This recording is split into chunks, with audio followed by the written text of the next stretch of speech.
Assalamualaikum warahmatullahi wabarakatuh.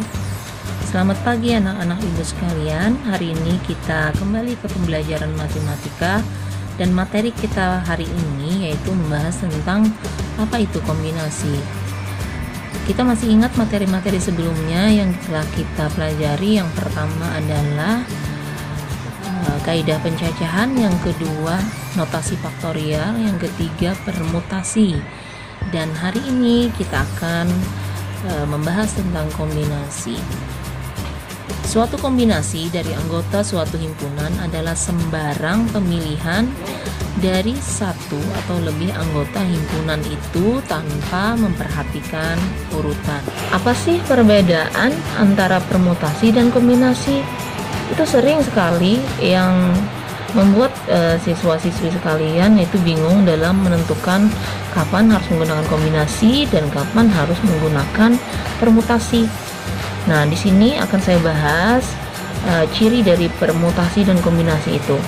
Kalau permutasi, dia itu memperhatikan urutan. Nah, jadi kalau memperhatikan urutan itu diselingi dengan kata berbeda, berlainan, tidak sama, tidak kembar. Contohnya misalkan ada 8 orang pengurus OSIS, dicari misalkan ketua, sekretaris, bendahara. Nah, itu berarti memperhatikan urutan dari yang tinggi ke yang rendah gitu. Ketua dulu, baru sekretaris, baru bendahara. Nah, ini adalah contoh-contoh dari permutasi. Nah, kalau misalkan saya ilustrasikan dengan AB di dalam permutasi itu tidak sama dengan BA. Maka kalau kita mengerjakan itu terhitung menjadi dua cara atau dua kemungkinan. Nah, kemudian kombinasi kebalikannya. Kalau permutasi memperhatikan urutan, kombinasi tidak memperhatikan urutan atau acak. Nah, kalau contoh soalnya tidak kelihatan memperhatikan urutan. Misalkan dicari 3 orang siswa untuk lomba voli misalkan dari 10 orang. Nah, di situ tidak kelihatan ada urutan, berarti boleh dicari acak. Jadi soal-soal jenis seperti itu menunjukkan adalah soal kombinasi.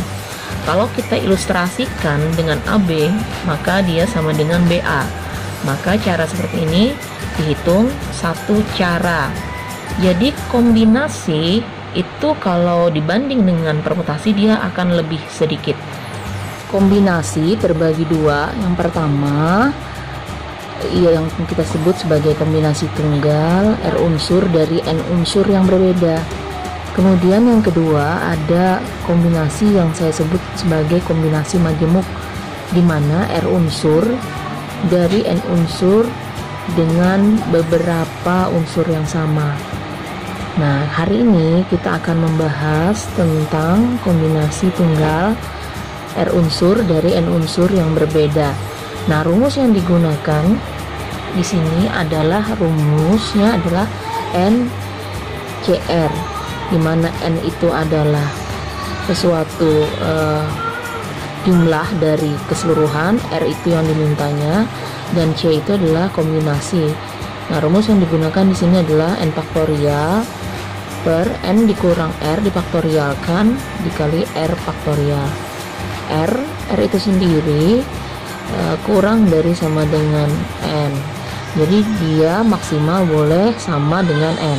Nah, penulisan untuk kombinasi itu berbagai macam ya.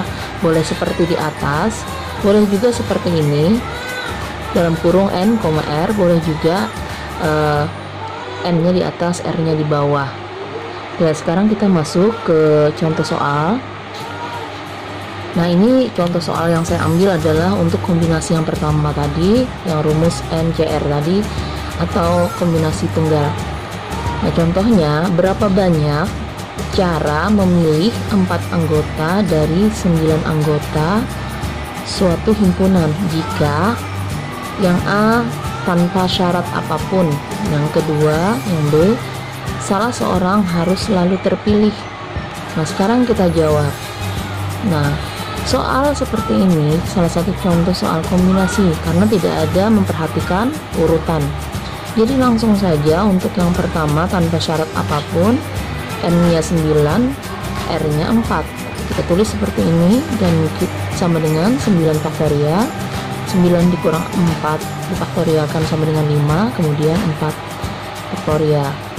Kita ingat masih pembelajaran tentang notasi faktorial. Kalau di bawahnya ini 5, maka kita stop sampai 4 ya, 6. Nah, di sini saya tuliskan 6.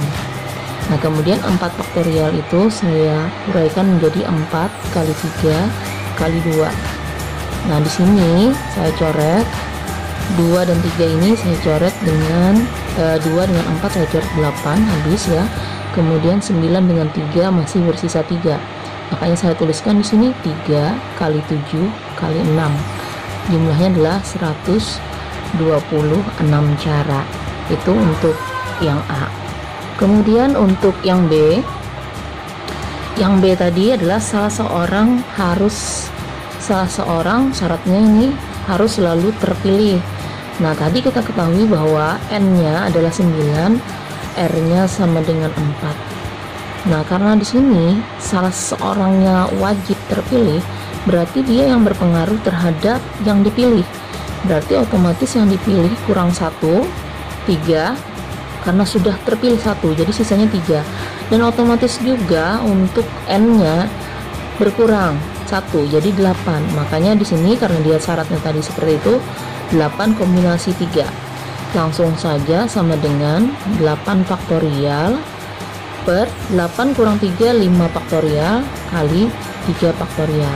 Ingat kalau di bawahnya 5 berarti kita stopnya sampai 6. Jadi 8 kali 7 kali 6 per 3 faktorial, di sini 3 kali 2. 1 boleh tidak dituliskan. Jadi 3 kali 2 6, kita coret 6, jadi hasilnya 8 kali 7 sama dengan 56 cara.